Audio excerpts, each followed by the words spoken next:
Here on FTD Facts, we always are learning about many different cultures and places and people from around the world. And we've looked at countries as a whole and found out what is great about them, and even dive deep into understanding the militaries of these fascinating places.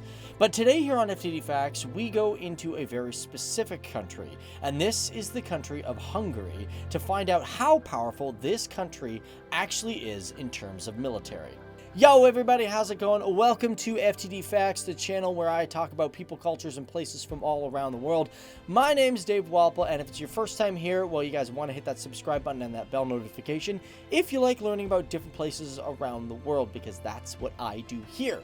Now today we are going to look at the military of Hungary, because we just did a video on Hungary itself and looked at some great facts of the country. And here we generally look at a country and then we like to look at its military and get a good idea of the country as a whole. On top of that, guys, before we get started in this video, if you guys love the Hungarian content and you want more of it, either military or about the country itself, be sure to hit the like button, because if I get over 5,000 likes, I generally do a part 2.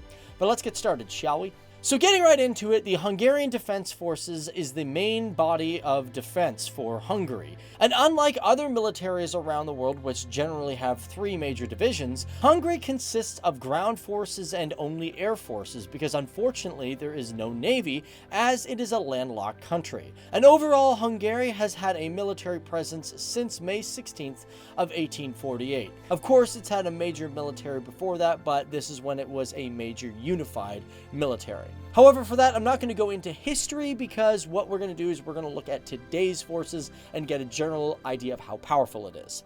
Overall, Hungary has a population of 9,850,845 people, approximately. The available manpower within the country sits at 4,650,000, with approximately 3,800,000 people that are classified as fit for service. But as for the total military personnel, well, it's kind of actually hard to really get a gauge of how many people are within this military. Because for its total military personnel, it's anywhere between 46,700 people to approximately 85,000 soldiers. And of this, the active personnel, at least in 2016, stated that there was 29,700 soldiers, but they stated that at that time they had plans to grow it to 31,000, but I'm not sure if they've done that as of 2018. At the time of recording this video. Of course, in 2013, it was stated that there was approximately 17,000 people in reserves, but as of a 2018 estimate, it states that there's approximately 54,000. So there you can see it's kind of a hard thing for us to tell how much the total military personnel is within this country. And as of today, the main commander-in-chief of this military is the country's president, which is János Áder. I also should mention that when it comes to Hungary, in 2016, under the Global Peace Index, it was nominated 19 of 63 countries for the award for most peaceful countries on Earth. Now you may wonder, is there conscription within the country of Hungary? Conscription has actually been established within this country as of 1939. And of course, it still goes today, but only during war times. During peacetime, everything is on a volunteer basis. As well, for the age of the military, the youngest one can be is 18 to join the military. As well, women are allowed to be part of all forms and ranks of the military, and they make up about approximately 19% of the total army in 2010, in which women had been granted combat assignments in 1996. So now that we've got a little bit of the understanding of the military, let's take a look into the actual numbers of this military. So let's go straight up into the air and take a look at the Air Force. Now, currently in the country, it has 12 Air Force locations. One of them is a major helicopter base and one is a fighter base.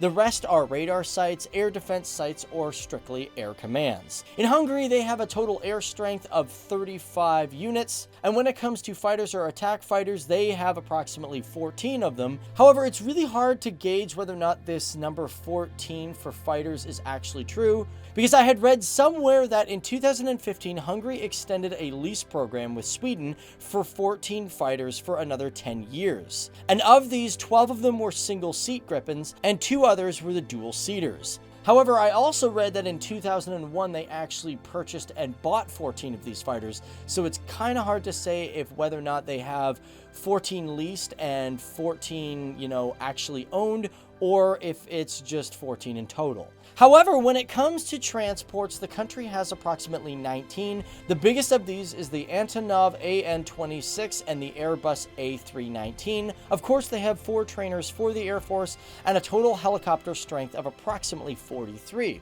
And of these helicopters, 8 of them are classified as attack helicopters, in which they use the Mi-24. And for the country, they stated that they had 20 of the Eurocopter EC-145 on order or are currently already delivered.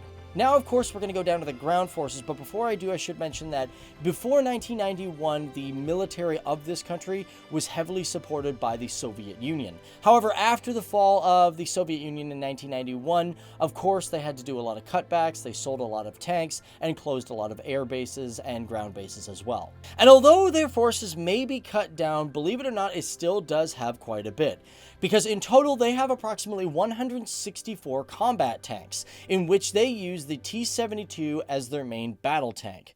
Of course, only 32 to 34 of these are in use, with the rest of them being in reserve. As well, they do have a bunch other in which they only use for target practice. And unfortunately, for these 272s, I'm not sure how many, if any of these, are the upgraded versions with the 125mm cannon.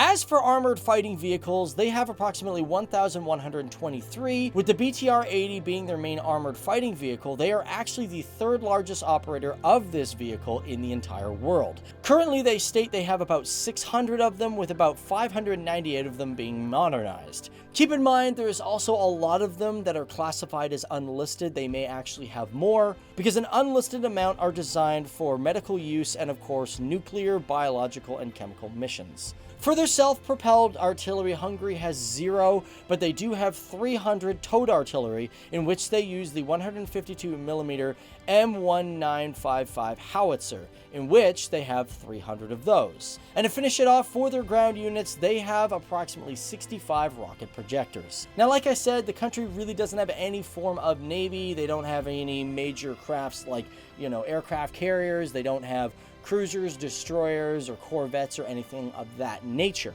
However, the country does state that they do have 3 minesweepers that they use in rivers, and they may actually also have some patrol boats that the army uses as well. As for rifles, the main armaments of this country are the AK-63, which have been modernized to the DE and MF versions. They also, from time to time, will use the M4, but for machine guns, they use the American M249 SAW and the PKM. Now, here is a very important question. Now, because this country was at one point part of the Soviet Union, does Hungary have any nukes? Well, the answer is no. As a matter of fact, Hungary has also been very pro on anti-nuclear use and has condemned countries like North Korea from using them in the first place. As well, they are very pro on nuclear disarmament, and they have gone to the extent to ban the production of fissionable material within the country.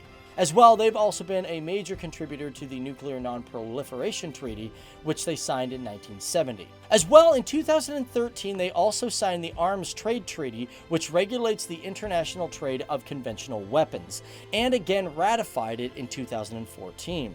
And with all that information, we may think that Hungary is a smaller country in numbers, but the one thing we should mention is that it does have a lot of friends, because firstly, it's been a member of NATO since March 12th of 1999, which actually makes it a very powerful ally with 28 other countries. That's a good thing. And also, as of May 1st, 2004, it increased its alliances with other European countries by joining the European Union. And speaking of money, let's talk about the budget of this particular army.